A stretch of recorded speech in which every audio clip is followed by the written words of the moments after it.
అందరికీ నమస్కారం అండి. Welcome to my channel Suji's ideas. ఈరోజు నేను మీకు ఒక రైస్ ఐటెం చూపించాలి అనుకుంటున్నానండి. అదేంటంటే బిసి బేలే బాత్. ఇది చాలా టేస్టీగా చాలా బాగుంటుందండి. ఎలా తయారు చేసుకోవాలో ఒకసారి చూద్దాము.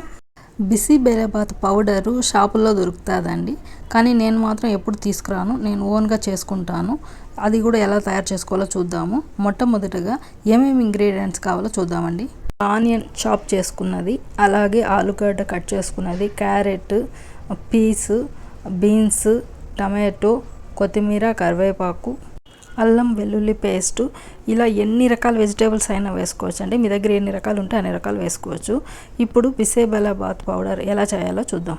పౌడర్ కోసం ప్యాన్లో 4 లవంగాలు, 1 ఇంచు చెక్క, హాఫ్ స్టార్ అనాస్ అండి, 2 స్పూన్ల ధనియాలు, 1 స్పూన్ శనగపప్పు, 1 స్పూన్ ఉద్దిబ్యాళ్ళు, 5 ఎండుమిర్చి వేసి వేయించుకోవాలండి.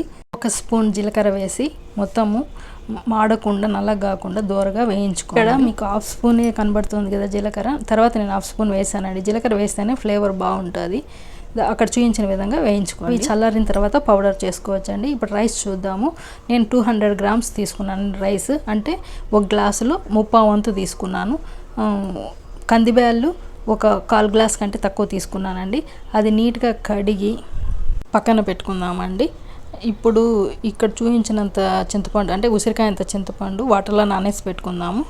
ఇప్పుడు స్టవ్ మీద కుక్కర్ పెట్టుకొని 1 టేబుల్ స్పూన్ పైన, అంటే 1.5 టేబుల్ స్పూన్ ఆయిల్ వేసుకొని అందులో పోపు దినుసులు అంటే శనగబ్యాళ్ళు, ఉద్దిబ్యాళ్ళు, జీలకర్ర, ఆవాలు అన్నీ వేసుకొని అవి చిటపట్లాడాక ఇంగు 1 హాఫ్ స్పూన్ వేసుకుందాము. ఇందులో ఇప్పుడు స్లైస్ చేసినటువంటి ఆనియన్స్ వేసుకుందాము. వాటిని వేగనిద్దాము.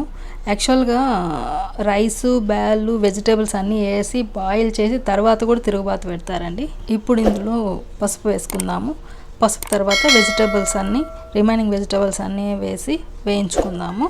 అవి వేగేలోపు ఇందాక చెప్పాను కదండి తిరుగుబాత తర్వాత వేస్తారని, అది నేను ఎప్పుడు ఫాస్ట్గా మనకు పని ఎలా జరగాలో నేను అలాగే చెప్తానండి. ఇలా ఫస్ట్ తిరుగుబాత వేసి వెజిటేబుల్స్ అన్నీ వేసుకొని రైస్ వేసుకొని బాయిల్ చేసుకుంటే ఒక పని అయిపోతుంది. మళ్ళీ దీనివైపు చూసే పని ఉండదండి. ఇలా అయినా చాలా టేస్టీగానే ఉంటుంది. మీకు అలా అయినా చేసుకోండి, ఇలాగైనా చేసుకోండి, ఎలాగైనా బాగానే ఉంటుందండి. ఇప్పుడు వెజిటేబుల్స్ అన్నీ వేగాక అల్లం వెల్లుల్లి పేస్ట్ అందులో వేసుకుందాము. దాన్ని కాసేపు వేగనిచ్చి తర్వాత టమాటోలు వేసుకుందామండి. టమాటాలు కాసేపు వేగనివ్వాలండి.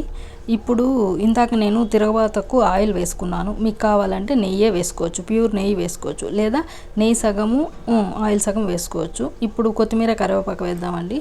ఇప్పుడు అన్నీ వేగిన తర్వాత ఇందులో మనము తయారు చేసుకున్నాం కదండి, అదే పౌడరు, బిసి బేలే బాత్ పౌడరు, ఆ పౌడర్ని 2 స్పూన్లు వేసుకోవాలండి. నేను ఈ 200 గ్రామ్స్ రైస్కి 2 స్పూన్లు వేసుకున్నాను. ఇప్పుడు మనం తయారు చేసిన ఆ పౌడరు ఒక అర్ధ కేజీ రైస్కి సరిపోతుందండి. మీకు ఇంకా ఎక్కువ కావాలంటే చేసుకొని నిల్వ చేసుకోవచ్చు. ఇప్పుడు మనం చేసింది హాఫ్ కేజీకి సరిపోతుందండి. నేను కొంచెం ఆయిల్ తక్కువే వాడతానండి, మీకు కావాలంటే కొంచెం ఆయిల్ ఎక్కువే వేసుకోవచ్చు. ఇప్పుడు మనం కడిగి పెట్టుకున్నటువంటి రైస్ ఇందులో వేసుకొని కలుపుకుందాము. దాన్ని ఒకసారి అలా కలుపుకొని 1 గ్లాస్ రైస్కి 6 గ్లాస్ వాటర్ వేయాలండి. కాకపోతే మనం 3/4 గ్లాస్ రైస్ తీసుకున్నాం కాబట్టి 4 గ్లాసెస్ వాటర్ వేసుకోవాలి. అలాగే చింతపండు ఇంతవరకు చూపించాను కదండి నానబెట్టమని, అది గుజ్జు తీసుకొని అది ఇందులో వేసుకోవాలి. 1 గ్లాస్ రైస్కి 6 గ్లాస్ వాటర్ అనేది కరెక్ట్గా సరిపోతుందండి, ఎక్కువ ఏం అవసరం లేదు. దాన్ని బట్టి మనం ఎంత రైస్ తీసుకుంటామో అంత 1:6 రేషియోలో రైస్ వాటర్ ఉండాలి. తర్వాత ఇప్పుడు దీని అంతటికి సరిపడేలాగా మనము సాల్ట్ వేసుకోవాలి. టేస్ట్ చూసుకొని రుచికి సరిపడా సాల్ట్ వేసుకోండి. నేనైతే 2 స్పూన్ల సాల్ట్ వేసాను, కరెక్ట్గా సరిపోయింది, మళ్ళీ చూసుకునే పని లేకుండా.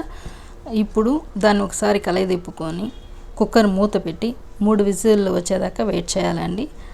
ప్రెజర్ అంతా పోయిన తర్వాత దాన్ని ఓపెన్ చేసుకుంటే ఇలా వస్తుందండి. అది కొంచెం మరీ పొడి పొడిగా ఉండదండి, ముద్దగానే ఉంటుంది, కరెక్ట్గా సరిపోతుంది. మళ్ళీ మనం పెరుగు పచ్చడి వేసుకుంటాం కదా, సరిపోతుంది. కాబట్టి ఇలాగే ఉండాలి. ఒకసారి అంతా కలయి తిప్పుకొని సర్వింగ్ బౌల్లో సర్వ్ చేసుకుంటే ఎంతో టేస్టీ అయిన బిసి బేలే బాత్ రెడీ అయిపోయినట్లేనండి. ఈ బిసి బేలే బాత్ని పెరుగు పచ్చడి మరియు కారా బూందీతో పైన సర్వ్ చేసుకొని తింటారండి. నేను ఈరోజు కారా బూందీ వేయలేదు, ఓన్లీ పెరుగు పచ్చడి మాత్రమే వేశాను. మీరైతే దాని మీద పెరుగు పచ్చడి, దానిపైన కారా బూందీ వేసుకొని సర్వ్ చేసుకోవచ్చా అండి. మీకు ఈ వీడియో నచ్చిందని ఆశిస్తూ, మీరు కూడా చేసుకొని ఆస్వాదిస్తారని ఆశిస్తూ, ఈ వీడియో కనుక మీకు నచ్చినట్లయితే లైక్ చేయండి, షేర్ చేయండి, సబ్స్క్రైబ్ చేసుకోండి friends. Thank you so much. Me Sujatha BV.